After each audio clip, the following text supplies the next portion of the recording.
은혜 가운데 살고 있다. 은혜 가운데 살고 있다. 라는 제목으로 말씀을 증거하겠습니다. 운동을 배운다든지, 어떤 기술을 배운다든지, 선생님, 고수에게 배우지 않습니까? 이렇게 배우다 보면, 잘한다 칭찬해주고, 격려하면서 배우게 되잖아요. 그들이 얼마나 많은 것들을 이렇게 봐주고 있는가를 이렇게 보게 됩니다. 옆에서, 제가 배울 때는 잘 모르지만, 옆에서 이렇게 누군가 그렇게 배우고 있는 모습을 보면은, 사실, 잘하는 것이 아니고, 그 실력자의 입장에서 보았을 때는, 한없이 떨어지는 그런 실력이지만, 순간순간 격려하고 봐주면서, 이렇게 격려하는 모습들, 칭찬하는 모습들을 볼 때, 우리는 이제 딱 알고 있는 것입니다. 이 사람이 정말 봐주면서 키우고 있구나. 그러면서 이 사람이 성장하고 있구나. 이 제자가 배우고 있구나. 이런 것들을 보게 되죠. 가정 가운데서도요, 자녀들이 보면 아빠들한테 막 덤비지 않습니까? 막 덤비고, 막 씨름하자 그러고, 힘도 없는 애들이 와가지고요, 툭툭 치고 건들고 막 이렇게 합니다. 그러면 어떻게 합니까? 아빠들이 또 교회에서도 어른들이 자녀들이 와서 막 그렇게 장난하면, 조그만 게 버르장머리 겁네 이러면서 막 꿀밤 때리고 막 이렇지 않지 않습니까? 막 넘어져주고, 우와, 소리쳐주고, 쓰러져주고, 막 이렇게 하잖아요. 이게 뭡니까? 이게 봐주는 거죠.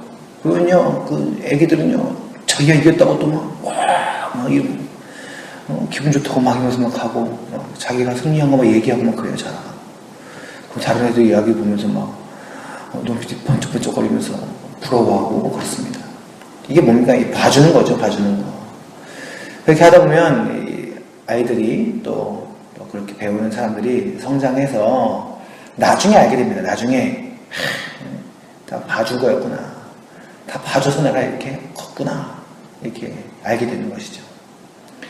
여러분, 우리가, 하나님을 향하여서 우리의 믿음을 고백하고, 때로는 우리가 좀 잘하는 게 있잖아요.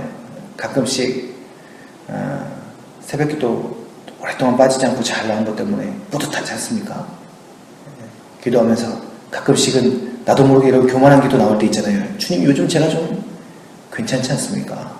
딱 이러면서 힘들게 말씀 성경 통독해가지고, 여러분은 한 달 결단 딱 해가지고 성경 1도 한번 다 했다고 생각해 보십시오. 여러분 어떻겠습니까? 요한계시록 마지막 절을 딱 마치는 순간 아멘 하고 딱 덮는 딱 그 순간 무슨 마음이 들겠어요? 주여, 저는 부족한 자입니다. 이런 고백이 나오겠습니까? 아니면 성경 1도 했다 내가, 이런 마음 들겠습니까? 그런 마음이 들 때가 있잖아요, 우리 마음속에. 때로는 참 괜찮다, 내가 좀 잘하고 있는 것 같다, 이런 평안한 생각을 할 때가 있습니다. 그런데 과연 하나님께서는 우리를 어떻게 보고 계신가? 사실은 하나님이 우리를 어떻게 보고 계시는가가 더 중요한 것이죠. 내가 오늘 이렇게 했으니까, 내가 요즘 이렇게 했으니까, 주님, 저 좀 잘 좀 봐주십시오.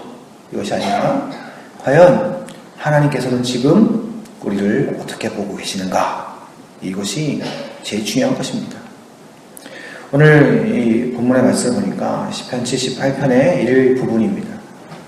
근데 이곳에서 우리를 향한 그런 하나님의 백성들이라 말하는 불리는 그들에 대한 그 모습을 한번 보십시오.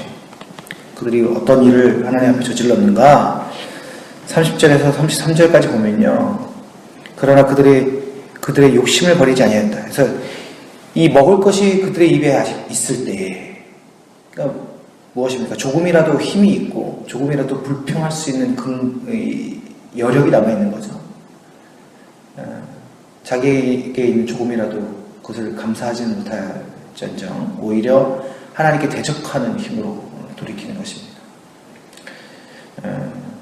하나님이 그들에게 노염을 나타내사 그들 중 강한 자를 죽이시며 이스라엘의 청년을 쳐들이셨도다.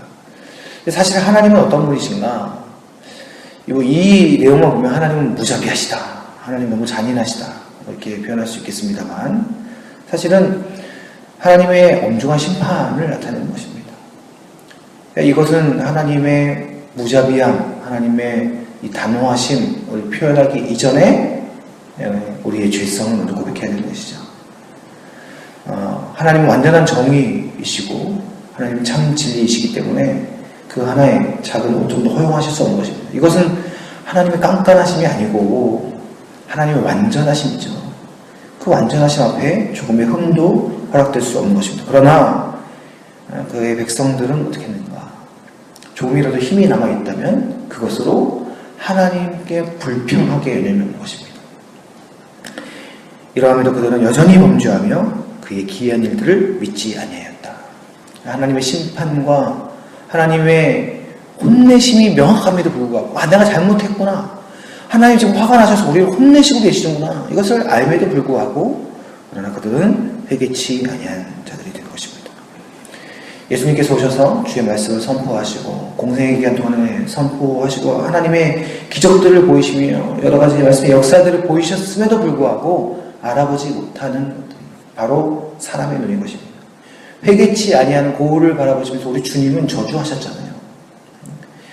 그것은 우리 주님의 얄팍함, 우리 주님의 속좁음 이런 것이 아니고 그만큼 사람이 얼마나 완고하고 얼마나 회개치 아니한 그러한 죄된 존재인지를 보여주고 있는 것입니다.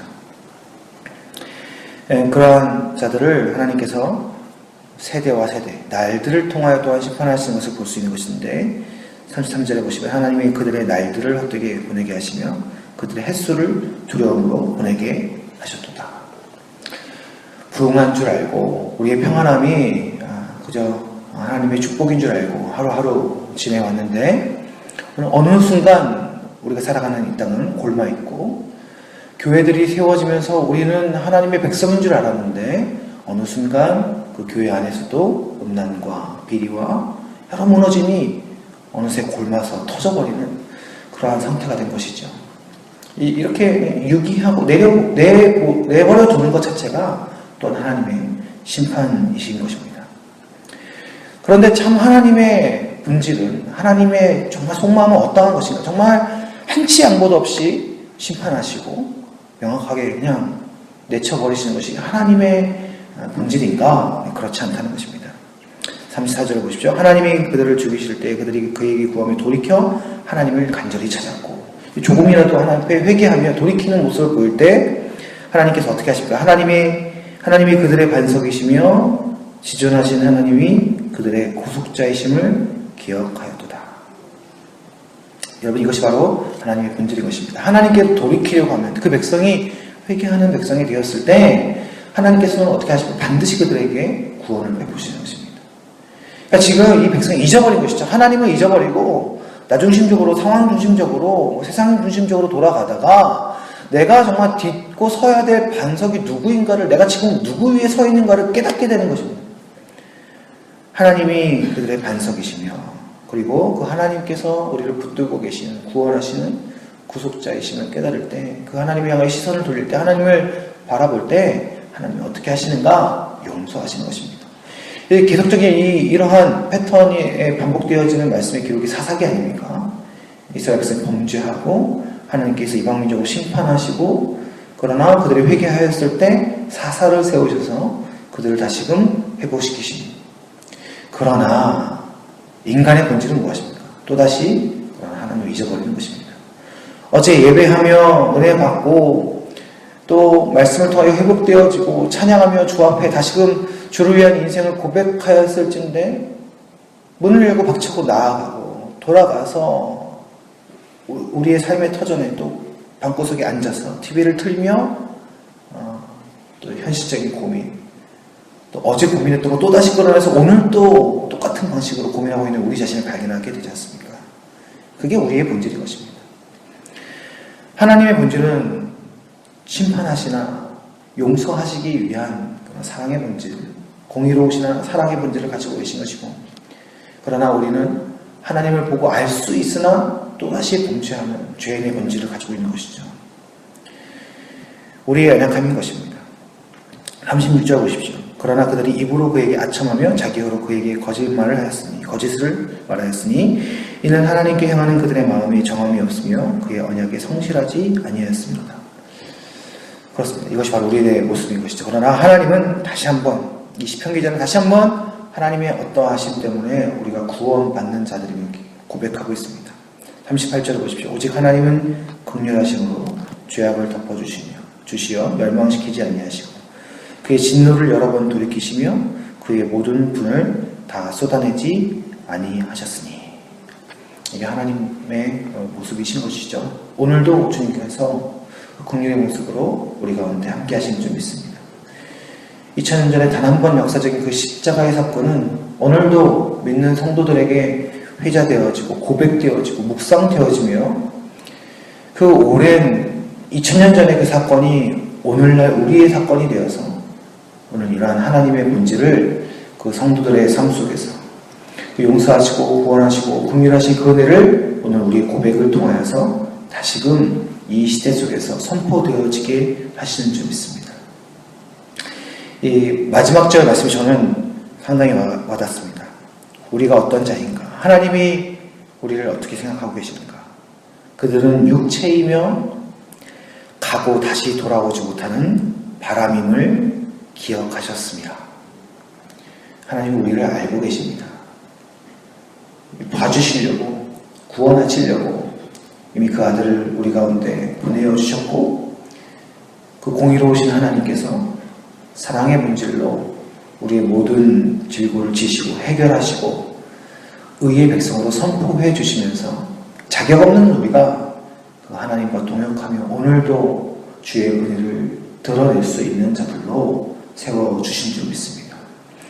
하나님께서 우리를 용서하시고 부르셨다면 오늘도 우리가 은혜 가운데 있음을 깨달을 때 우리 가운데 진정한 겸손한 자의 모습이 그리고 오늘도 은혜로 부여받은 생명을 살아가고 있는 그런 겸손한 자의 모습이 우리 가운데 회복되어지는 줄 믿습니다.